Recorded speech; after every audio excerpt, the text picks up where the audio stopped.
नमस्कार, मैं doctor Manju Jain, retired associate professor from एसेंसेन डिग्री कॉलेज कानपुर से। तो मैं आपके सामने तनाव के संबंध में खास करके विशेषकर युवाओं में क्यों इतनी जल्दी तनाव हो जाता है या तनावग्रस्त हो जाते हैं, उसके बारे में चर्चा करती हूँ, अपनी बातें शेयर करती हूँ, आप तक पहुँचाती हूँ, ताकि जो तनावग्रस्त बच्चे हैं या युवा हैं या अन्य भी कोई भी हैं, तो वो इस समस्या से कैसे बाहर निकले, अपनी समस्याओं को दूसरे तक शेयर करके वो अपने आप से कैसे नकारात्मक से सकारात्मक की तरफ आ जाए, ये बताने की कोशिश कर रही हूँ। तो मैंने हर बार अपने वीडियो में आपसे ये बात शेयर की कि आप हमेशा ही नकारात्मक विचारों को त्याग दें, उससे दूर रहें। अपने जो विचार आपके दिमाग में चलते रहते हैं उसको बिल्कुल से ख़त्म करके और आप सकारात्मकता की तरफ आइए। तो इसके लिए मैंने आपको एक बार बताया था कि आज मैं कि आप अपने जीवन को कैसे बदलें, पूरी तरीके से बदल जाएगा। और आगे आगे मैं आपको कई उदाहरण दूंगी, एक एक करके कई उदाहरण दूंगी जिन्होंने कि अपनी समस्या को कुछ समझा ही नहीं, अपनी समस्या को जूझते हुए अपने मुकाम पे पहुंच गए, जो उनके शौक़ थे या जो उन्होंने एक दूसरे से देख कर के इंस्पायर हुआ, उनको इंस्पिरेशन मिला, उसकी वजह से वो कहाँ से कहाँ पहुंच गए। और जो तनाव था, मानसिक तनाव था या फिर उनमें कोई कमी थी या किसी में कोई दोष था, उस दोष से उबर करके वो अपनी मंजिल तक पहुँचे हैं। तो ये बनना है हमें। हम क्यों समस्या के बीच में रहें, हमको समस्या को तोड़ देना है, उसको तोड़ करके आगे निकलना है। तो मैं इसमें बताती हूँ कि कैसे अपने जीवन को पूरी तरह बदलें। ये एक एक करके पॉइंट आपको बताऊँगी, फिर मैं बताऊँगी कि कैसे कौन अपनी समस्या से जूझता है। तो इसमें कैसे अपने जीवन को बदलें, इसके लिए मैं आपको बताती हूँ कि एकदम सही ढंग से अपनी समस्या को समझें।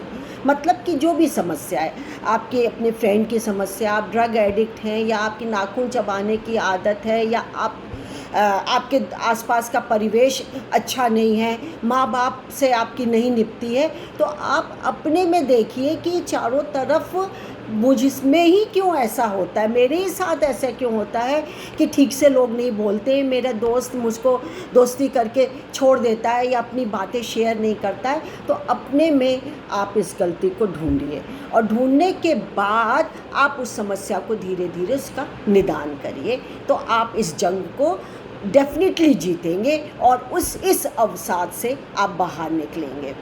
फिर आप ये देखिए कि अपने मानसिक अवरोध आपके क्या है। इसमें एक दो पॉइंट ये हैं कि आप इस वाक्यांश को तो अच्छी तरह जानते होंगे कि आप खुद अपने सबसे बड़े शत्रु हैं, यानी कि you are your own worst enemy. तो यहाँ पर लागू होता है कि आपका सामना किस परिस्थिति से हुआ है और उसको आप सारा दोष किसके सिर मढ़ते हैं या आप किसको दोषी मानते हैं। तो आप ये जिम्मेदारी आप उठाइए और ये देखिए कि ये इसमें दोषी कौन है। तो इसमें ये जानने का तरीका ये है कि इसमें आप अपने आप को सबसे पहले पहचानिए, अपने गिरेबान में झांक करके देखिए कि मुझ में क्या कमी है, मुझ में क्या दोष है। उस दोष को आप निकालिए, आगे बढ़िए, आप बिल्कुल सही दिशा आप पकड़ेंगे और आप में कुछ भी मानसिक अवरोध हो, अवसाद हो, तनाव हो, फ्रस्ट्रेशन हो, आप उससे ज़रूर जूझेंगे, उससे ज़रूर बाहर आएंगे। फिर उन विचारों और विश्वासों पर प्रश्न उठाएं जो आपको दुखी कर रहे हैं। बहुत सारी बातें हैं जिसमें कि आप दुखी होते हैं।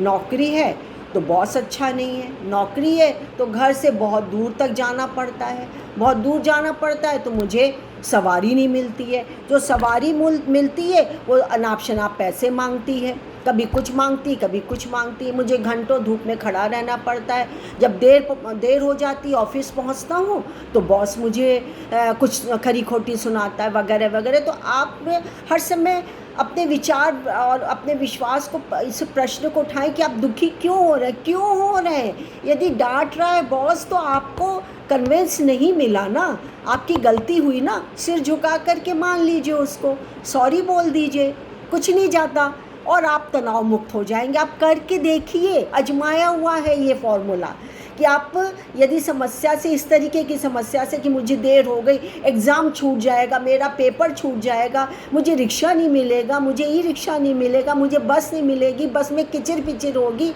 तो आप मत सोचिए, ये बिल्कुल मत सोचिए। उस वर्तमान हालात से आप जूझिए तो निस्संदेह आप उस समस्या से जूझ पाएंगे।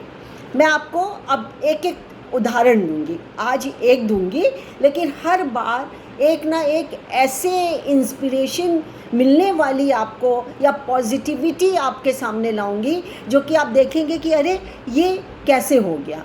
तो आज मैं आपके सामने लाऊंगी, ईरान की ताइक्वांडो खिलाड़ी हैं, इनका नाम है कीमिया अलीज़ादे।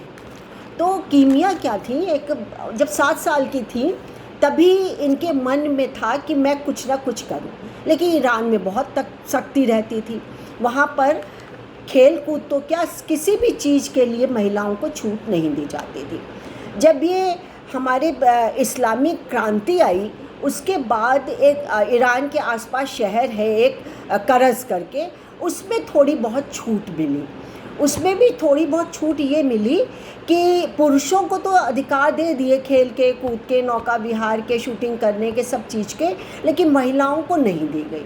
और महिलाओं को दी भी गई तो शूटिंग, नौका विहार या 1-2 और दी गई। उसमें भी ये शर्त रखी गई कि महिलाएं जो भी बाहर निकलेंगी या जो भी गेम्स खेलेंगी वो पूरे के पूरे सिर से लेकर नीचे तक पर्दे में रहेंगे, यानी सिर भी ढका हो उनका और पूरा जिस्म और नीचे तक ढका रहे। तो ये बड़ा मुश्किल थोड़ा काम था। तब ये जो हमारे सामने कीमिया की मैं बात कर रही हूँ वो सामने आई और उनको थोड़ा सा जो कि था एक मध्यम वर्ग परिवार का एक कोच मिला जो कि वो मार्शल आर्ट सिखाता था। तो मार्शल आर्ट में इनकी रुचि नहीं थी, इनकी ताइक्वांडो में रुचि थी। तो जैसे जैसे बड़ी हुई तो थोड़ी इस्लामिक क्रांति आने की वजह से छूट मिली, और किस किस चीज़ में छूट मिली वो मैं आपको बताती हूँ। उस खेल में प्रतिस्पर्धाओं में ये था कि वह शूटिंग कर सकते हैं, शतरंज खेल सकते हैं, मार्शल आर्ट कर सकते हैं, तलवारबाजी कर सकते हैं, नौकायान समेत 20 खेलों में भाग ले सकते हैं। तब जा कर के इन्होंने ताइक्वांडो सीखा। और ये बहुत ही मध्यम परिवार से आई थी, मध्यम मतलब निचले मध्यम परिवार से आई थी, क्योंकि इनके पिता मेजपोश कढ़ाई करके अपना गुजारा करते थे और माता जो कि थी वो घर में गृहिणी, घर के काम और बच्चों को पालती थी।